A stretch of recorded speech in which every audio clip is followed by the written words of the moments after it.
దేవుని వాక్యం తట్టు మీ మనసు త్రిపాలని ప్రభు పేట మనం చేస్తున్నాం. సామెతల గ్రంథము 22వ అధ్యాయం 4వ వచన భాగాన్ని చూద్దాం. యెహోవా యందు భయభక్తులు కలిగి ఉండుట వినయమునకు ప్రతిఫలము, ఐశ్వర్యమును ఘనతయు జీవమును దాని వలన కలుగును. ప్రియులారా, దేవుని వాక్యం సెలవిస్తుంది, యెహోవా యందు భయభక్తులు కలిగి ఉండుట వినయమునకు ప్రతిఫలం. దేవుని యందు భయభక్తులు కలిగి ఉంటే ప్రభు అంట ఐశ్వర్యమును ఘనతయు జీవమును ఇస్తాడు. దేవునికి స్తోత్ర. చక్కగా అందరూ చెప్పండి, దేవుని యందు భయభక్తులు కలిగి ఉంటే 3 ఆశీర్వాదాలు కనపడుతున్నాయి. ఈ కింద భాగం ఏమేమి ఇస్తాడంట చెప్పాలి అందరూ. ఐశ్వర్యము, ఘనత, జీవము దేవుడిస్తాడు. ప్రియులారా, దేవుని కార్యాలు చాలా ఉన్నతమైనవి, ఘనమైనవి. ఒక ఊరిలో ఒక తండ్రికి కొంతమంది కుమారులు ఉన్నారు. పాత నిబంధన కాలంలో భార్య దాసీలను ఉపపత్నులను పెట్టుకునేటువంటి క్రమం ఉంది. ఆ పద్ధతి ఉండేది. అబ్రహాము కూడా దాసి ఉంది. ఇది పాత నిబంధన కాలం. అలాగనే ఈయన కూడా ఒక దాసి లాంటి వ్యక్తి ఉంది. భార్య అనకూడదు, కానీ ఆమె లక్షణాలు ఎలాంటివంటే బైబిల్ చెబుతున్న మాట, ఆమె వేశ్య అని. అంటే మంచి మనస్సు కలిగిన వ్యక్తి కాదు. ప్రియులారా, గమనించండి, ఆమె మంచిది కాదు, ఆమె ప్రవర్తన సరైనది కాదు. అయినా కూడా ఇతను ఏం చేశాడంటే ఆమెతో కాపురం చేయటం వల్ల ఒక కొడుకు పుట్టాడు. వాడు కొంచెం పెరిగి పెద్దవాడవుతున్నాడు. అసలు భార్య పిల్లలు ఉన్నారు. వాళ్ళందరూ వీడిని చూసి ఎగతాళి చేయటం, హేళన చేయటం, ఏది పడితే అది మాట్లాడుతున్నారు. కొన్ని సంవత్సరాలు దాటిన తర్వాత భార్య పిల్లలకి ఒక ఆలోచన వచ్చింది. మా నాన్న ఆస్తిపరుడు కదా, ధనవంతుడు కదా, అసలు ఏదైనా సరే ఈ ఆస్తిలో వీడికి కూడా వాటా ఇవ్వాల్సి వస్తుంది. ఎవరికి? వేశ్యకు పుట్టిన వాడికి కూడా వాటా ఇవ్వాల్సి వస్తుంది. వాడు అసలు మనతో తిరగడానికి కూడా ఇష్టం లేదు, కుదరదు అని వీళ్ళందరూ ఏం చేశారంటే కలిసి మాట్లాడుకున్నారు. దాన్ని మనం పెట్టే పేరు ఏంటంటే గూడు పుటారం అంట. ఏంటి భలే గూడు పుటారం చేస్తున్నారే అంటారా? వీళ్ళందరూ కలిసి అనుకుంటున్నారు, వాడు వేశ్యకు పుట్టినవాడు, వాడిని గనక మనతో కలిపితే మన ఆస్తి కూడా వాడికి ఇవ్వాలి, కాబట్టి మనమే వెళ్ళి డైరెక్ట్గా వాడి మీద పోరాటం చేద్దామని ఒకసారి వెళ్ళి వాడిని భయంకరంగా మాట్లాడు. మీ అమ్మ మంచిది కాదురా అంటాడు ఒకడు. అసలు మా కుటుంబంలో మీరు తిరగడమే మాకు ఇష్టం లేదు, మా ఇళ్లలో మీరు తిరగడమే ఇష్టం లేదని వాళ్ళకి ఇష్టం వచ్చినట్లుగా మాట్లాడుతున్నారు. ఇవన్నీ విని హృదయంలో బాధపడుతున్నాడు, చాలా బాధపడుతున్నాడు.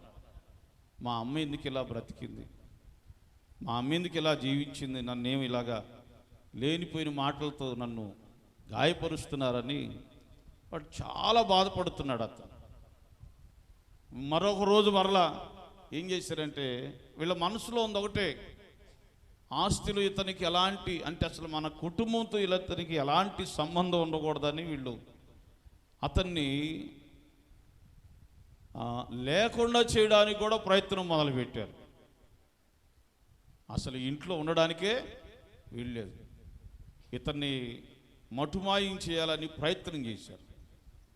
ఇది గ్రహించాడు అతను. గ్రహించి, అయ్యో నేను గనక ఈ ఇంట్లో ఉంటే, నేను గనక ఇక్కడ ఉంటే నన్ను చంపేస్తారు, ఈ అన్నలందరూ కలిసి నన్ను చంపేస్తారు ఇక్కడ ఉంటే నన్ను అని చెప్పి, వీడికైతే ఆప్యాయత అభిమానాలు ఉన్నాయి కానీ వాళ్ళకు లేవు. నన్ను చంపేస్తారు అనుకొని ఒక రాత్రి ఒక సమయంలో పారిపోయి, ఇల్లు వదిలిపెట్టి పారిపోయి వెళ్ళిపోయాడు. చాలా జాగ్రత్తగా పారిపోయి వేరే ప్రాంతానికి వెళ్ళిపోయాడు. వెళ్ళిపోయి అక్కడ కాపురం, అంటే అక్కడ కుటుంబం, అక్కడ జీవనాన్ని కొనసాగిస్తా ఉన్నాడు. ఇతను ఎలాంటి వాడో తెలుసా? బక్కోడో ఏం చేతగానోడో కాదు, బలాఢ్యుడు, యుద్ధ నైపుణ్యత తెలిసినవాడు, బలమైన వాడు. ప్రియులారా, చిన్నతనం నుండి అతడు పెరిగిన ఇంట్లో తల్లి క్యారెక్టర్ కరెక్ట్గా లేకపోయినా, తల్లి ప్రవర్తన సరైనది కాకపోయినా కూడా అతను చిన్నప్పటి నుంచి దైవికమైన వాటి మీద మనసు పెట్టినట్టుగా మనం చూస్తాం. చిన్నప్పటి నుంచి అంటే వేదనతో నడిపించబడినటువంటి కుమారుడు. అసలు నా జీవితం ఎందుకు ఇలా అయింది, మా అమ్మను బట్టి నన్ను ప్రతి ఒక్కడు చులకనగా మాట్లాడుతున్నాడని చాలా నిరాశ చెందినటువంటి లైఫ్ అతనిది. కానీ దేవుని భయం కలిగిన వాడు. దేవునికి స్తోత్రం. గట్టిగా చెబుదా హల్లెలూయా, హల్లెలూయా. ఏ భయం అంట? దేవుని భయం కలిగిన వాడు. ఇక వాళ్ళ దగ్గర నుంచి పారిపోయి వెళ్ళిపోయి తన పని తాను చేసుకుంటా ఉన్నాడు. కొద్ది కాలం అయిన తర్వాత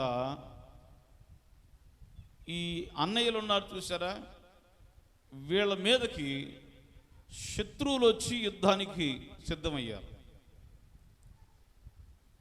వీళ్ళ మీదకి అమోనీయులు, ఫిలిస్తీన్లు అనేటువంటి శత్రువులు వచ్చి వీళ్ళని స్వాధీనం చేసుకోవడానికి యుద్ధానికి సిద్ధంగా ఉండాలి.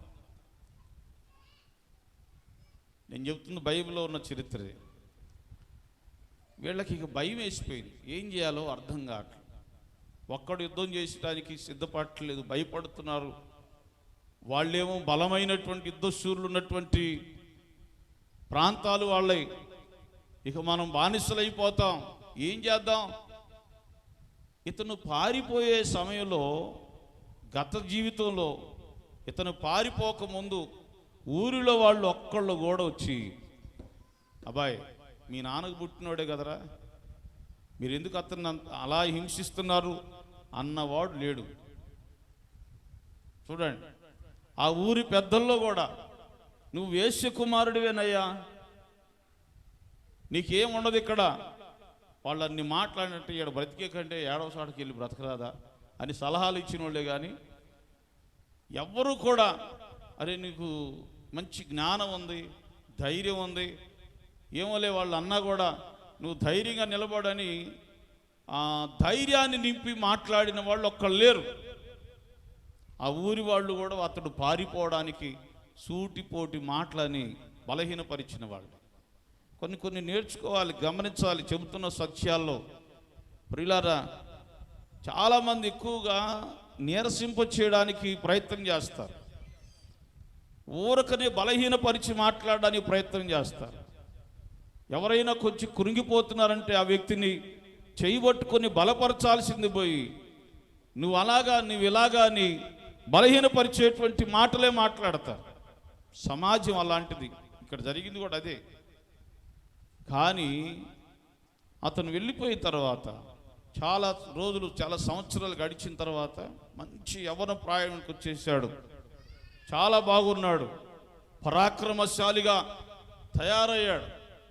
ఇటు చూస్తే తన సొంత గ్రామంలో ఉన్నటువంటి ప్రజల్ని శత్రువులు బంధించి వాళ్ళందరిని చంపి వాళ్ళకున్న సంపదను తీసుకెళ్ళడానికి రెడీగా ఉన్నారు.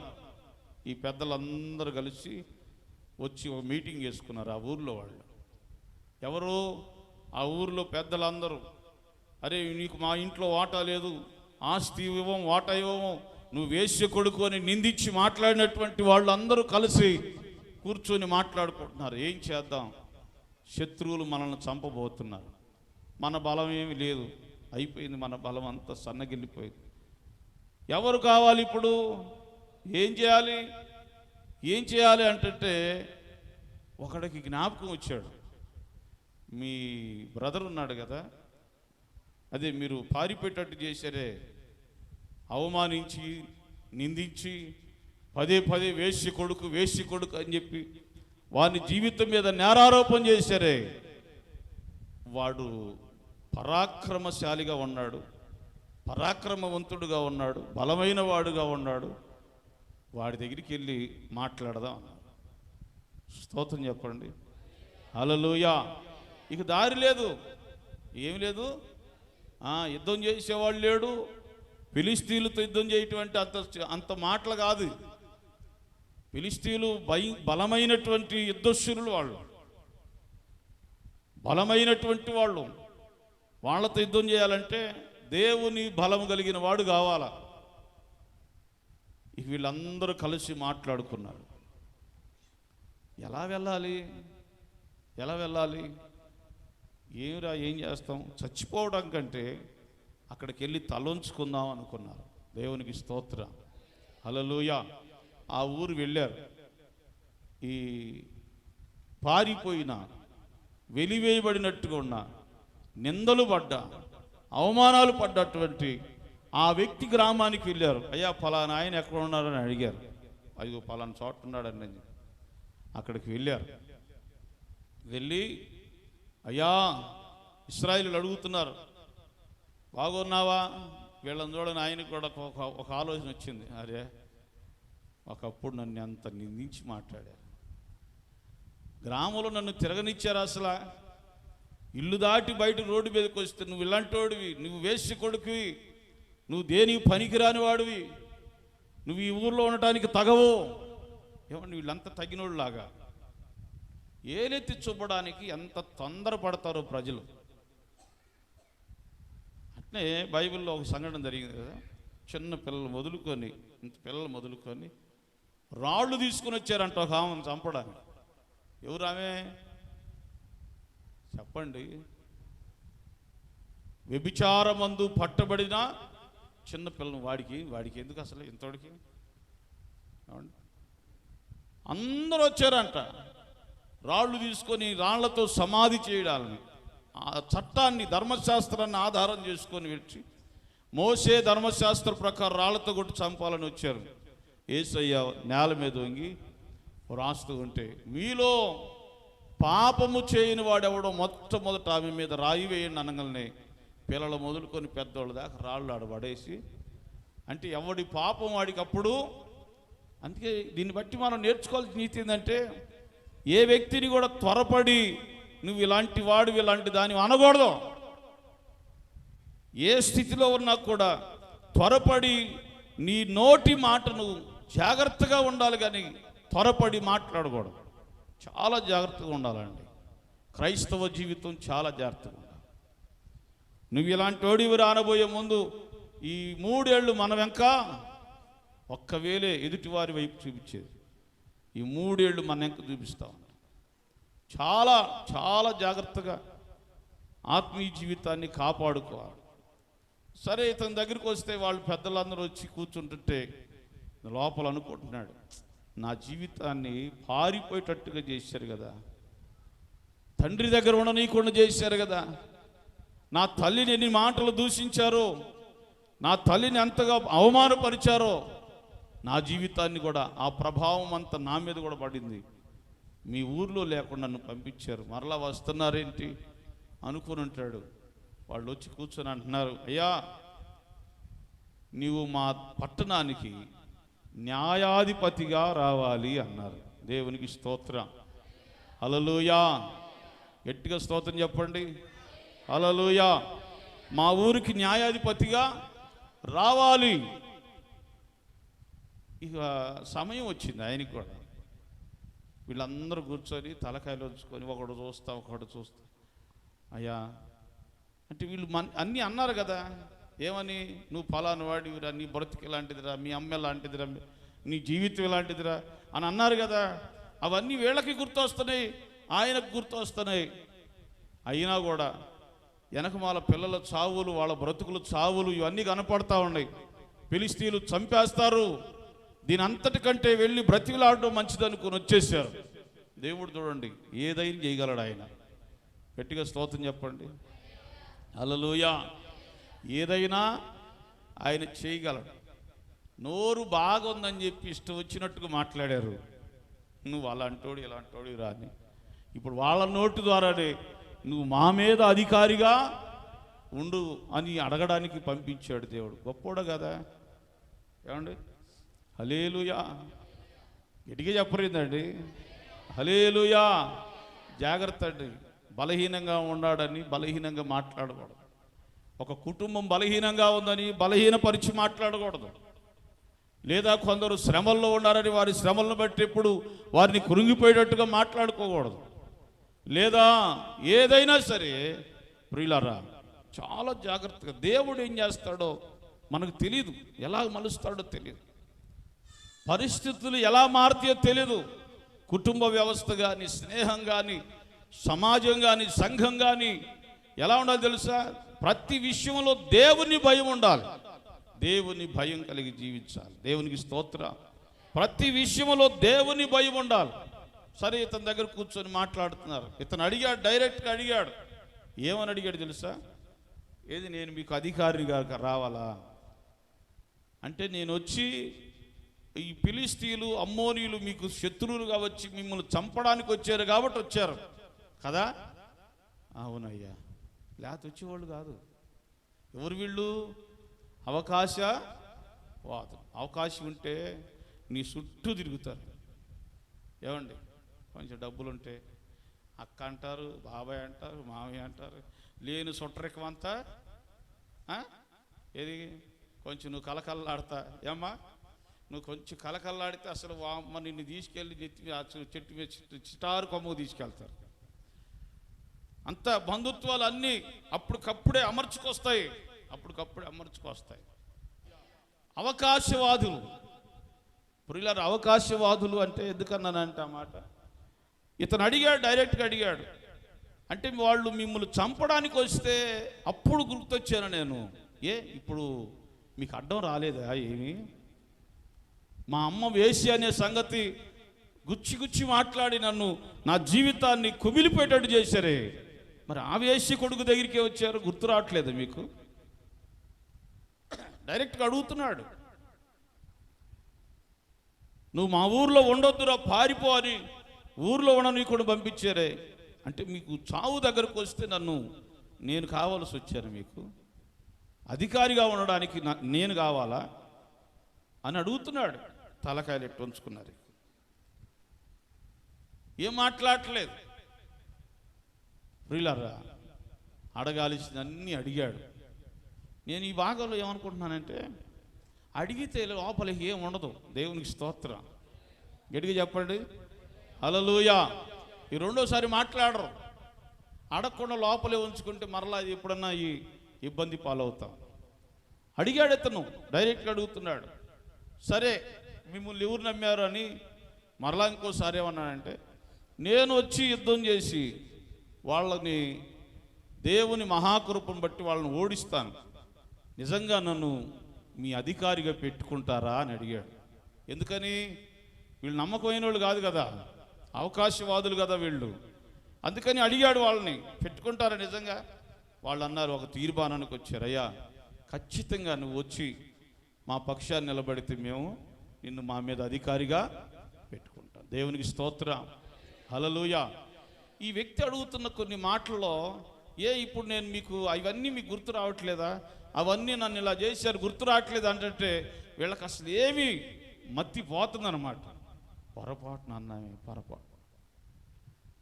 అందుకని ప్రియులారా, దేవుడు ఎవరి మీద ఆయన దృష్టి ఉంటుందంటే, ఎవరు ఆయన యందు భయభక్తులు కలిగి ఉంటారో వాళ్ళ మీద దేవుని దృష్టి ప్రత్యేకంగా ఉంటుంది. వాళ్ళు ఒకవేళ ఇప్పుడు బలహీనులు కావచ్చేమో, శ్రమలో ఉన్నవారు కావచ్చేమో, నిరాశ నిస్పృహుల మధ్య ఉన్న వాళ్ళు కావచ్చేమో, కానీ దేవుని దృష్టి అంతా వాళ్ళ మీదే ఉంటుంది. ప్రజలను దేవుడు వారి దగ్గరకే నడిపిస్తాడు. గట్టిగా సభకు స్తోత్రం చెప్పండి హల్లెలూయా. నువ్వు ఎక్కడున్నా సరే నీ దగ్గరకే నిన్ను నిందించిన వారిని, అవమానపరిచిన వారిని, నిన్ను హేళన చేసిన వారిని, ఇక వీడు లేవలేడు, ఇక వీడు బలవంతుడు కాడు, ఇక వీడి జీవితంలో ఎప్పటికి కూడా ఆశీర్వాదాన్ని పొందుకోలేడు అనుకొని నిన్ను దూషించిన వారిని నీ దగ్గరికి మెల్లగా తీసుకొస్తాడు దేవుడు. అలాంటి వాడు దేవుడు. దేవునికి స్తోత్రం. హల్లెలూయా. ప్రియులారా, తిరిగి వెంటనే యుద్ధశూరుడిని, బలశాలిని అని చెప్పి వెళ్ళలా.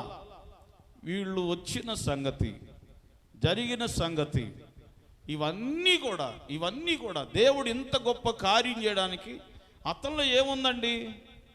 అతను ఏ క్యారెక్టర్ కలిగిన వాడు అది తెలుసుకోవాలి ముందు. దేవుడు ఎందుకు ఇంత గొప్ప కార్యం చేశాడు? చీ అని పంపించినటువంటి జీవితాన్ని ఐశ్వర్యముతో, ఘనతతో, దేవుని బిడ్డలారా సంపదతో దేవుడు నింపడానికి గల కారణం ఏంటంటే 2 సంగతులు, ప్రాముఖ్యమైన సంగతులు ఉన్నాయి ఇతని జీవితంలో. ఒకటి, దేవుని యందు భయభక్తులు కలిగిన వాడు. రెండవది, ఈ వచ్చిన సంగతి అంతా కూడా, ఇతని హిస్టరీ అంతా కూడా అతనికి ఎంత బాధ కలిగిందో మాటల వల్ల. నిజమండి, బైబిల్ చెబుతుంది కత్తి అవసరంలా, నోరు అవసరంలా. ఏందంట చెప్పండి? కత్తి పదును పెట్ట అవసరంలా. దీంతో మాట్లాడితే చాలు తడిగొడ్డ కోసినట్టు ఉంటాయి కొందరు మాటలు. మీరందరూ మంచివాళ్ళైన స్తోత్రం చెప్పండి. ఇదేది? హల్లెలూయా. సామెతలు మహాజ్ఞానం అంటే నోరు ఇది చాలా భయంకరమైందంట. అగ్గిపుల్ల అడివంతా తగలబెట్టినట్టు ఈ నోరు ఏం చేస్తా నీకు కుటుంబాలను నాశనం చేస్తా. ప్రియులారా గమనించ. కనుక ఈ నాలుక చాలా చాలా భయంకరమైంది. ఈ నాలుకతో, ఈ నోటితో మాట్లాడే మాట మంచిదైతే దేవుడు నిన్ను అంచెలంచెలుగా ఆశీర్వదిస్తాడు. దేవునికి స్తోత్రం. హల్లెలూయా. గట్టిగా చెప్పండి హల్లెలూయా. హల్లెలూయా. ఏదో ఒకట్లే నోరిచ్చాడుగా దేవుడానికి గబా గబా లాడలాడ మాట్లాడామనుకోండి, అది నీ జీవితానికి ముప్పు కలిగిస్తాం. మానవుని జీవితాలకు అవి చాలా ప్రమాదాన్ని కలిగిస్తాయి. అందుకే దేవుడు 2-3 సంవత్సరాలు మూతికి గొడ్డలు పెట్టి తిప్పాడు. ఏం చేశాడు? 2-3 సంవత్సరాలు అనుకుంటా. మాట సరిగా అర్థం కాదు. ఏమండి, 1 కాదు 2 కూడా పెట్టుకుంటాం. మూర్తి వైరస్ బాగా పెరిగిపోయిందంటే 3 కూడా పెట్టి బాగా గొట్టలు కట్టాం కదా. కళ్ళెం పెడతాడు దేవుడు, నోటికి కళ్ళెం చిక్కం పెడతాడు. పెట్టుకోవాలి, తప్పదు.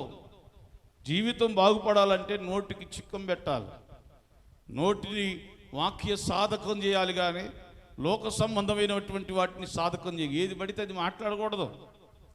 ప్రతి మాట దేవుని సన్నిధిలో తీర్పులోనికి వస్తుంది. జ్ఞాపకం చేసుకోవాలి.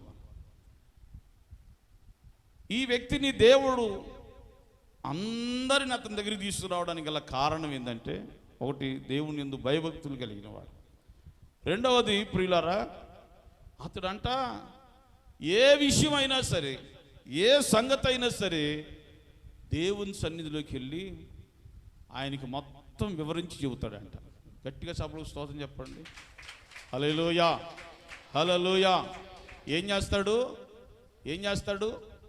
అతనికి కలిగిందంతా, జరిగిందంతా, దేవుని బిడ్డ అతని జీవితంలో ఏవేవి జరిగాయో అవన్నీ కూడా దేవుని దగ్గరికి వెళ్ళి చెప్పుకునే మంచి ప్రార్థనాపరుడు ఈ వ్యక్తి. దేవునికి స్తోత్రం. హల్లెలూయా. నేను ఆ వాక్యం చదువుతున్నప్పుడు చాలా ఆశ్చర్యపోయాను. ఎవరితో మాట్లాడతాడు?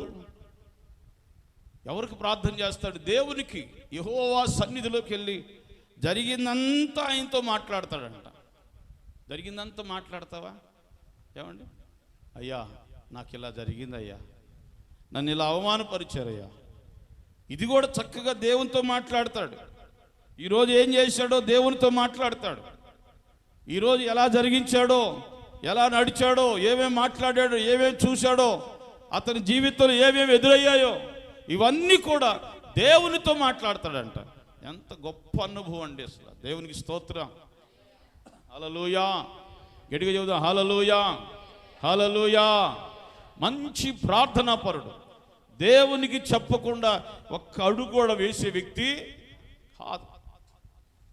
దేవునితో మాట్లాడకుండా ఒక్క అడుగు కూడా వేడు, జరిగిందంతా దేవునితో మాట్లాడతాడు. మీరేదో డౌట్గా చూస్తున్నారు కదా, చూడండి ఒకసారి వాక్య భాగాన్ని చూద్దాం. న్యాయాధిపతుల గ్రంథము 11వ అధ్యాయం. అతను ఏం చేస్తాడో చూద్దాం. అసలు 11వ అధ్యాయం 11 వచ్చిన భాగాన్ని చూడండి. జనులు తమకు ప్రధానునిగాను అధిపతినిగాను అతను నియమించుకుని, అప్పుడు యెఫ్తా మిస్పాలో యెహోవా సన్నిధిని తన సంగతి అంతయు ఏం చేసేవాడంట, అంతా కూడా ఏం చేస్తాడు, దేవుని సన్నిధిలో ఆయన వినిపిస్తాడు. ఆయన తన సంగతి అంతా దేవుని సన్నిధి వినిపించను. మంచి ప్రార్థనాపరుడు, దేవునికి తన సంగతిని అంతటి కూడా తెలియజేసేవాడు. అయ్యా ఇది సంగతి, ఇది పరిస్థితి, ఇది పరిస్థితి. మంచి ప్రార్థనాపరుడు, మంచి ప్రార్థన. మోషే మీద తిరుగుబాటు చేశారు. మోషే ఏం చేసేవాడు, వెళ్ళి దేవుని సన్నిధిలో విచారణ చేసేవాడు, దేవుని సన్నిధిలో ప్రార్థన చేసేవాడు. అంటే ఇక్కడ మనం గ్రహించాల్సింది ఏంటంటే, ఏ కార్యం చేయాలన్నా కూడా దేవుడే చేయాలని విశ్వాసం నీలో ఉంటే ఏ మనుష్యుని దగ్గరికి పరిగెత్తాం. మనం ముందు దేవుని సన్నిధిలో మోకరించి ప్రార్థన చేస్తాం. దేవునికి స్తోత్రం, హల్లెలూయా. ఈరోజు సంఘానికి ఉన్నటువంటి సమస్య ఏంటంటే, మనుషులకున్న సమస్య మోకరించడానికి ఇష్టపడట్లేదు, ప్రార్థన చేయడానికి ఇష్టపడట్లా. ఏదో ఒక రీతిగా సొల్యూషన్, ఏదో ఒక రీతిగా దేవుని బిడ్డలు ఆ సమస్య నుంచి బయటపడడానికి ప్రయత్నం చేస్తున్నారు. కానీ దేవుని సన్నిధిలో దేవుని బిడ్డ నీళ్లు కుమ్మరించినట్టుగా హృదయాన్ని కుమ్మరించి ప్రార్థన చేద్దామనే ఆలోచన రావట్లేదు. ప్రార్థన ద్వారా అద్భుతాలు దేవుడు చేస్తాడండి. దేవునికి స్తోత్రం, గట్టిగా చెప్పండి హల్లెలూయా. నేనేం పెద్ద ఇదేం కాదు. దేవుని బిడ్డలారా గమనించాం, దేవుడు మాట్లాడతాడు, అద్భుతాలు చేస్తాడు. ఒక ఇంటికి ప్రార్థనకి వెళ్ళాం, ప్రార్థన చేయడానికి వాళ్ళు భోజనాలు చేశారు. మాకు ఒక ఇంటికి ప్రార్థన చేయడానికి వెళ్ళాం గత వారంలోని. అడుగు పెడుతున్నా దేవుడు అంటున్నాడు, వీళ్ళ గర్భఫలం లేదు, ప్రార్థన చేయాలన్నాడు. నాకు ఏంటి అర్థం కాల. ఇలాంటి వినపడతా ఉంటాయి అనుకోలే నేను. నాకు అర్థమైపోయింది. భోజనం చేసాం, వాళ్ళ ఇంట్లో అయ్యా ప్రార్థన చేద్దాం రండి అన్నారు. అడుగు పెడుతుంటే వీళ్ళకి పిల్లలు లేరు, ప్రార్థన చేయండి అని స్వరం వినపడుతుంది. ఏనా అనుకున్నాను, సర్లే అని చెప్పి వదిలేశాను. మరలా కొంచెం 2 అడుగులు లోపలికి వెళ్ళి, అయ్యా కొంచెం లోపలికి వెళ్ళి ప్రార్థన చేద్దామంటే కొంచెం 2 అడుగులు వేసి మరలా స్వరం అదే వినపడుతుంది, వీళ్ళకి పిల్లలు లేరు, ప్రార్థన చేయాలి. అమ్మ మీకు పిల్లలు లేరా? 7 సంవత్సరాలండి పిల్లలు లేరు. నాకైతే ఆశ్చర్యం వేసింది. దేవునికి స్తోత్రం, హల్లెలూయా. 7 సంవత్సరాలు అవుతుందండి, పిల్లలు లేరు, మా కోసం ప్రార్థన చేయండి. ఆ గుమ్మలు అడుగు పెడుతుంటే దేవుడు మాట్లాడుతున్నాడు. దేవుడు గొప్ప కార్యాలు నువ్వు ప్రార్థన చేస్తే నీతో మాట్లాడతాడు. నువ్వు ప్రార్థన చేస్తే దేవుడు నీకు ఆన్సర్ ఇస్తాడు. యెఫ్తా జీవితంలో ఛేదరించిన వాళ్ళు, తిరస్కరించిన వాళ్ళు, దూషించిన వారు, అవమానపరిచిన వారు, నిందించిన వారు, తృణీకరించిన వారిని యెఫ్తా దగ్గరికి దేవుడు మరలా వచ్చి సాగిలపడేటట్టు చేశాడంటే కారణం తెలుసా? యెఫ్తా దేవుని సన్నిధిలో ప్రార్థన చేసే అనుభవం కలిగిన వాడు. నువ్వు ప్రార్థన చేస్తున్నావా? తప్పనిసరిగా నీ జీవితంలో దేవుడు అద్భుతం చేస్తాడు. గట్టిగా సభకు స్తోత్రం చెప్పండి, హల్లెలూయా. దేవుని పాదాలు పట్టుకొని బ్రతిమలాడు. ఎలాంటి కార్యాలైనా సరే దేవుడు నీ కాళ్ళ దగ్గరికి తీసుకొచ్చి అద్భుతాలు జరిగిస్తాడు. ఇందులో ఏ సందేహం లేదు. అద్భుతాలు చేసే దేవుడు. గట్టిగా చెబుదాం హల్లెలూయా, హల్లెలూయా. ముగింపుకు వస్తున్న టైం అయిపోతుంది ప్రియులారా. యెఫ్తాలో ఉన్నటువంటి మరొక బలమైన కారణం, మరొక కార్యం ఉంది. దాన్ని కూడా చదువుదాం చూడండి. అప్పుడు యెఫ్తా యెహోవాకు మొక్కుకొనెను. ఎట్లనగా, నీవు నా చేతికి అమ్మోనీయులను నిశ్చయముగా అప్పగించినడలా నేను అమ్మోనీయుల యొద్ద నుండి క్షేమముగా తిరిగి వచ్చినప్పుడు నన్ను ఎదుర్కొనుటకు నా ఇంటి ద్వారము నుండి బయలుదేరి వచ్చునదేదో అది యెహోవాకు ప్రతిష్ఠితమగును, మరియు దహన బలిగా దానిని అర్పించెదను. యెఫ్తా ఎలాంటి సాక్షి జీవితం కలిగిన వాడంటే, ప్రభువా ఇప్పుడు నన్ను తృణీకరించబడ్డ నన్ను నా జీవితాన్ని తీసుకొచ్చి అధిపతిగా చేశావు. గొప్ప దేవుడు.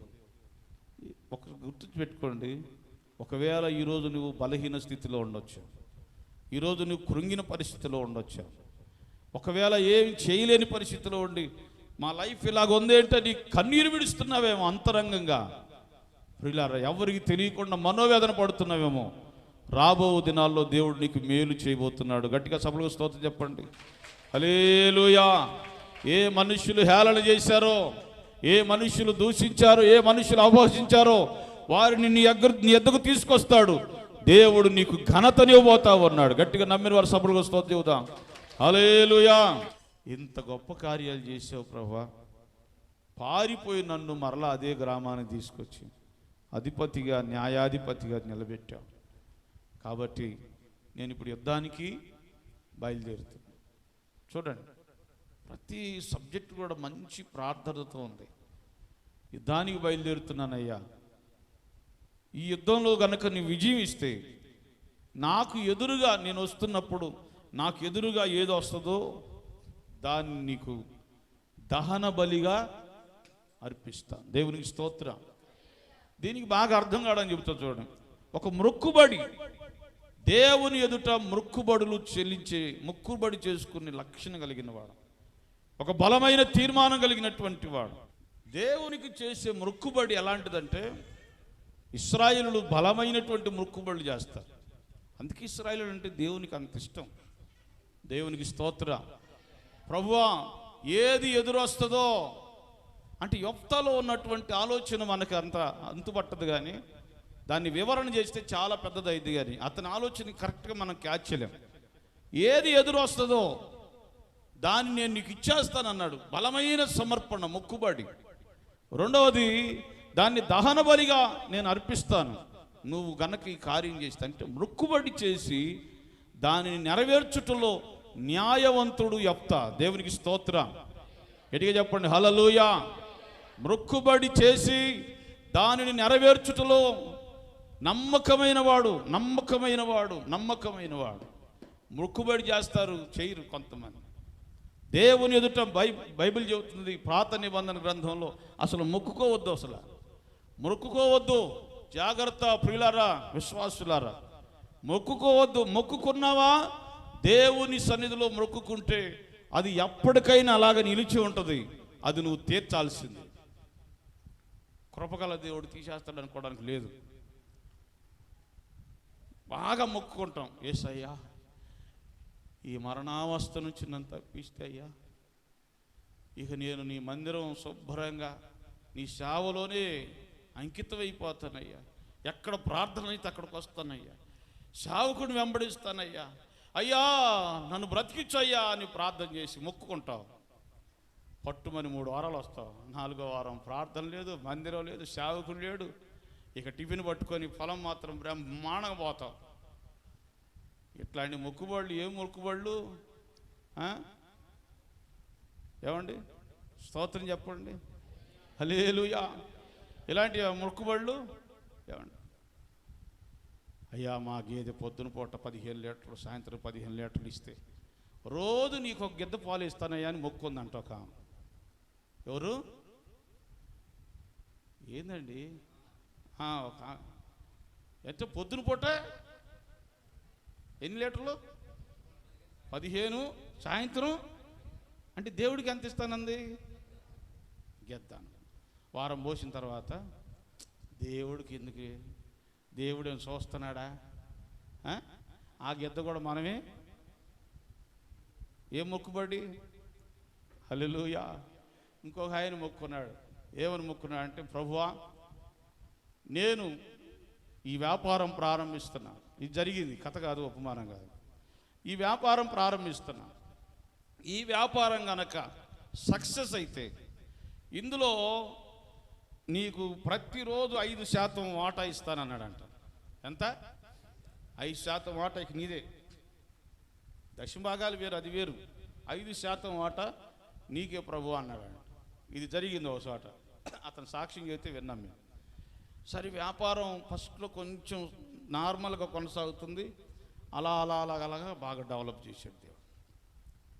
రోజు 20-25 వేల రూపాయలు కౌంటర్ అయ్యేటట్టుగా దేవుడు చేశాడు. ఇప్పుడు ఎంత తీయాలి?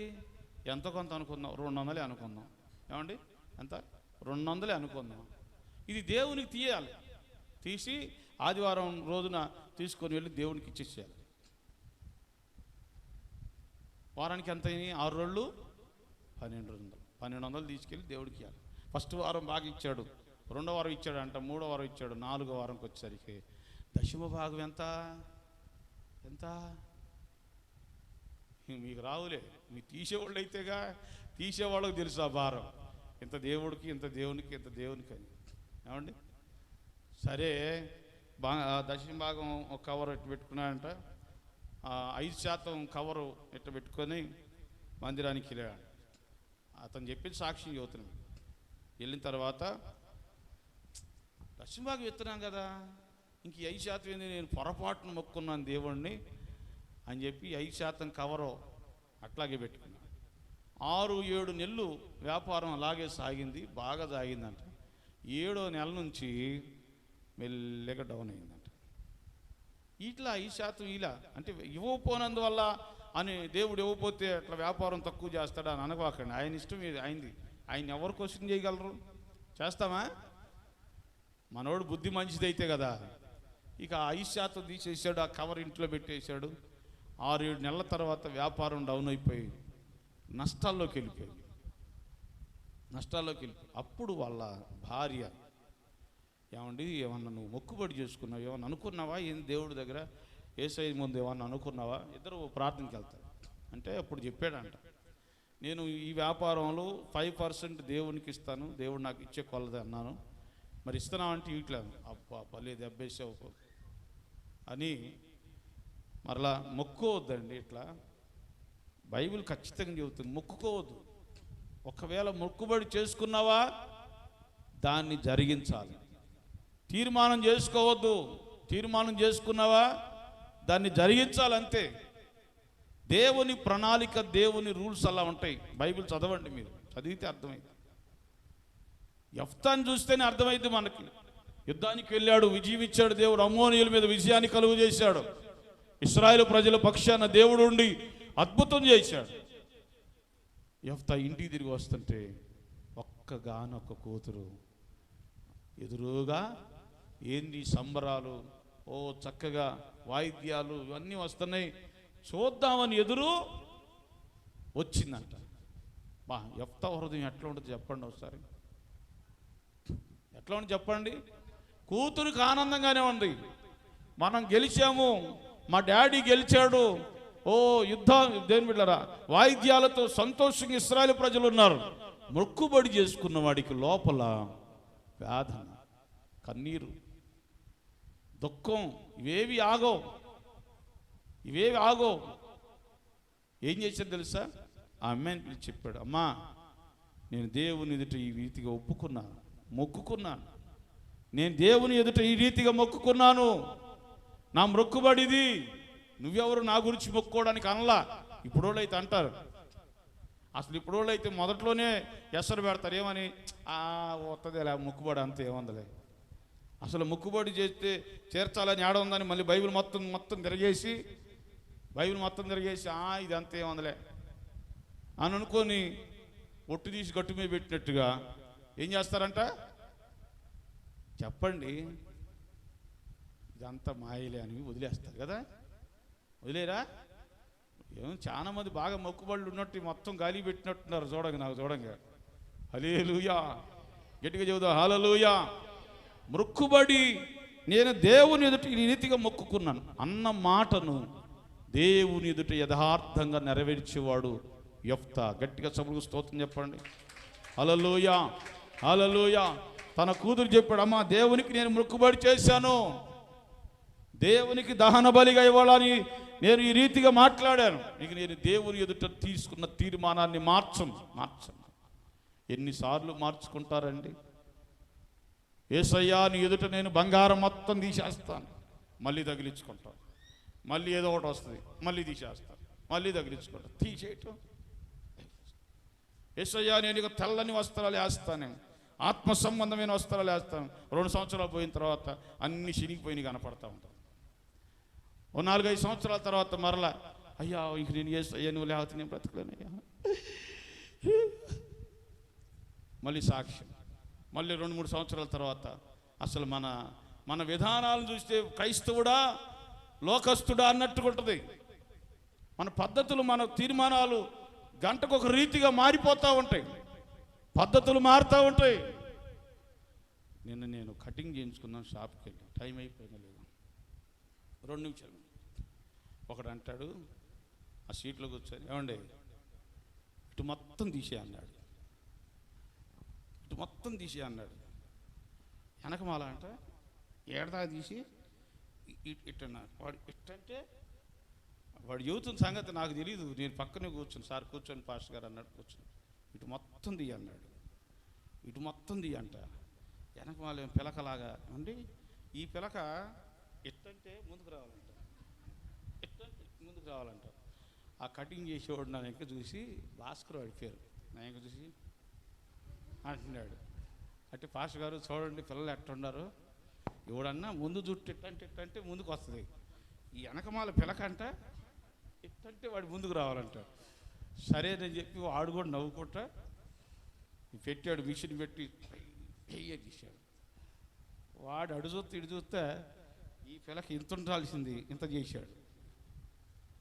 ఇంత చేసి ఇక అయిపోయింది పోరా అంటున్నాడు. వాడు బయటికి వెళ్ళిన తర్వాత ఇదేంది పెట్టా రాట్లా. వాడు మొహం ఇంత పెట్టుకొని, అరే నీ మొహం ఒకసారి చూసుకోరా, కత్తిరి అట్ట వేయించుకునేది ఏమండి, ఎట్లా వేయించుకోవాలి అంటే డిఫరెంట్, అంటే భయంకరంగా ఆలోచనలు మారుతున్నాయి. ఇప్పుడు అంత అవసరం లేదు, కానీ మనుషులు ఏమైపోతున్నారంటే కొంచెం క్షేమము, ఆరోగ్యం, సమృద్ధి ఇవి కలగగానే దేవునితో చేసుకున్న ఒడంబడిక తీర్మానాలు ఇవన్నీ మర్చిపోతున్నారు. యెఫ్తా లాంటి వాడు కాదు. యెఫ్తాని దేవుడు ఘనతతో, ఐశ్వర్యముతో, ఇంకోటి ఏంటి 22వ అధ్యాయం 3వ వచనంలో అమ్మా జీవముతో దేవుడు యెఫ్తాని అంతగా దీవించి బలపరచడానికి గల కారణం ఏంటంటే తీసుకున్న మొక్కుబడి అది ఎంత కఠినమైందైనా తీర్చడానికి వెనకాడని వాడు. నేను దేవునితో ఒడంబడిక చేసుకున్నా, మనుషులతో కాదు. నేను దేవునితో తీర్మానం చేశాను, మనుషులతో కాదు. దేవునితో నేను ప్రమాణం చేశాను, మనుషులతో కాదు. దేవునితో ఒడంబడిక. అమ్మాయి దేవునితో నేను ఒడంబడిక చేశాను. ఒక్క కూతురు అయినా సరే నేను దేవునితో ఒడంబడిక చేశానంటే ఆ కూతురు కూడా తండ్రి మాటకు లోబడింది. దేవునికి స్తోత్ర. యెఫ్తా గురించే మాట్లాడతాను ప్రియులారా. దేవునితో ఒడంబడిక చేసుకున్నానని భయం కలిగిన వాడు యెఫ్తా. దేవుని భయం కలిగిన వాడు. దేవుడు నా మొక్కుబడి నేను చేయకపోతే, ఒక్క కుమార్తె కదా, దేవుడు తెలుసు కదా, అవి మార్చుకుందాం అనుకునే వ్యక్తి కాదు. దేవుని తీర్మానాలు వేరు. దేవుడు అయినా కూడా ప్రియులారా గమనించండి, ఎలాంటి వాడు తెలుసా, నీ తీర్మానాన్ని బట్టి నడిస్తే, నీ మొక్కుబడిని బట్టి, దేవునికి నీతో ఉన్న ఒడంబడిక బట్టి నడిస్తే దేవుడు నీకు ఏ హాని చేయడు, ఏ కీడు చేయడు. ఎందుకు చెబుతాను తెలుసా, అబ్రహాము కత్తి ఎత్తాడంట, ఇస్సాకు మీద కత్తి ఎత్తాడు. కత్తి ఎత్తాడు అంటే ఆపుతాడా? అమ్మా ఆపుతాడా? నరకటమే ఆలస్యం. అబ్రహాం ఆపో. దేవుడు ఎంత ఫాస్ట్గా మాట్లాడుంటాడు. అదిగో అక్కడ గొర్రె పిల్ల ఉంది, దాన్ని తీసుకురా. నీకు కీడు చేస్తాడా, హాని చేస్తాడా? చేయడు ఆయన. నీ మొక్కుబడితో దేవునితో నువ్వు చేసిన ఒడంబడిక గనక సరైందిగా ఉంటే, ఇలా రా యేసయ్యా, నేను పొద్దున్నే 5 గంటలకు లేచి ప్రార్థన చేస్తానయ్యా. 2 మాటలైనా, లేకపోతే మధ్యాహ్నకాల సమయంలో ప్రార్థన చేస్తానయ్యా, లేకపోతే రాత్రి వేళ సమయంలోనైనా తప్పనిసరిగా నా జీవితాంతం ప్రార్థన చేస్తానయ్యా అనుకున్నావా? మొక్కుబడి చేసుకున్నావా? ఇప్పుడు చేస్తున్నావా? మరి అయ్యా బైబిల్ చదవకుండా భోజనం చేయనయ్యా మొక్కుకున్నావా? ఇప్పుడు చేస్తున్నావా? ఏమండి, ఏ ఆదివారం కూడా నేను ఇంటి దగ్గర ఉండనయ్యా, ఏ వ్యాపారం, ఏ పని చేయను, నీ మందిరంలోనే నిన్ను ఆరాధిస్తానయ్యా అని మొక్కుకున్నావు కదా. ఎన్ని ఆదివారాలు వచ్చి ఉంటావు? పొద్దున పూట ఒక సాలు తీసుకొచ్చి అయ్యా పనికి బానయ్యా, వ్యాపారం చేయనయ్యా, అసలు ఏమి చేయను ప్రభువా, నీ ఆరాధన నాకు ముఖ్యం అని ప్రమాణం చేయట్లా, చేస్తున్నావా? యెఫ్తాకి మనకి ఎక్కడ తేడా అండి? ఆయన ఎక్కడ, మనం ఎక్కడ? కన్న కూతుర్ని కూడా యవన ప్రాయానికి వచ్చిన కూతురుతో సైతం కఠినంగా చెబుతున్నాడు, నేను దేవునికి మొక్కున్నాను, దేవునికి భయపడేవాడిని కనుక నా పక్క కూతురే అని నీ మీద జాలి చూపించడానికి కాదు, ఇది దేవునితో నా వాడంబడిక. ఈరోజు దేవునితో ఒక ప్రమాణం చేయి, దేవుడు నిన్ను ఆశీర్వదిస్తాడు. నువ్వు ఏ స్థితిలో ఉన్నా సరే, వేశ్య కుమారుడిని హేళన చేసి పారిపెట్టేట్టుగా గ్రామస్తులు చేసిన దేవుడు అదే పట్టణం మీదకి తీసుకొచ్చి 6 సంవత్సరాలు న్యాయాధిపతిగా యెఫ్తాను ఏలుబడి చేసేటట్టుగా చేశాడు. ఎంత గొప్ప దేవుడు! గట్టిగా సభలో స్తోత్రం చెప్పండి. హల్లెలూయా. ఏ ఒక్కడు నోరు తెరవలా, ఏ ఒక్కడు నోరు మూసుకొని అందరూ కూడా అయ్యా నువ్వు ఏం చెప్తే దాన్ని జరిగిస్తావనేటట్టుగా దేవుడు చేశాడు. అంత గొప్ప దేవుడు జీవితాలను తారుమారు చేస్తాడండి ఆయన. దేవుని ఎదుట నీవు నమ్మకంగా ఉంటే, నీవు నమ్మకమైన ప్రార్థన, ప్రతిదీ దేవునితో మాట్లాడే అనుభవం నీలో ఉంటే, దేవుని బిడ్డ నువ్వు ఏది మొక్కుకుంటావో దాని పట్ల దేవుని పట్ల యథార్థంగా జీవిస్తే, నమ్మకంగా జీవిస్తే, అన్నిటిని సెట్ చేసి దేవుడు నీ కాళ్ళ దగ్గరికి తీసుకొస్తాడు. నమ్మిన వారు గట్టిగా సభలో స్తోత్రం చెప్పండి. హల్లెలూయా. మన ప్రవర్తనలో మార్పు ఉంటే మనమే దేవుని కార్యాలను దూరం చేసుకుంటాం. అర్థం చేసుకోండి. కాబట్టి ప్రియులారా, యెఫ్తా 6 సంవత్సరాలు ఇశ్రాయేలుని ఏలాడంటే, ఎన్నిక లేనివాడు, తృణీకరించబడినవాడు, తిరస్కరించిన వాడిని మరలా దేవుడు అదే ప్రాంతాన్ని తీసుకొచ్చి ఎవడు తృణీకరించాడో వాడినోరే మోయించి అధిపతిగా 6 సంవత్సరాలు పరిపాలించేటట్టుగా చేసిడంటే యెఫ్తా ఎంత యథార్థంగా జీవించాడు. మన యథార్థమైన జీవితం మనల్ని ఉన్నతమైనదిగా చేస్తుంది, ఐశ్వర్యాన్ని ఇస్తుంది, ఘనతని ఇస్తుంది, జీవాన్ని కూడా ఇస్తుంది. దేవుడు తన మాటలు దీవించును గాక. ఆమేన్.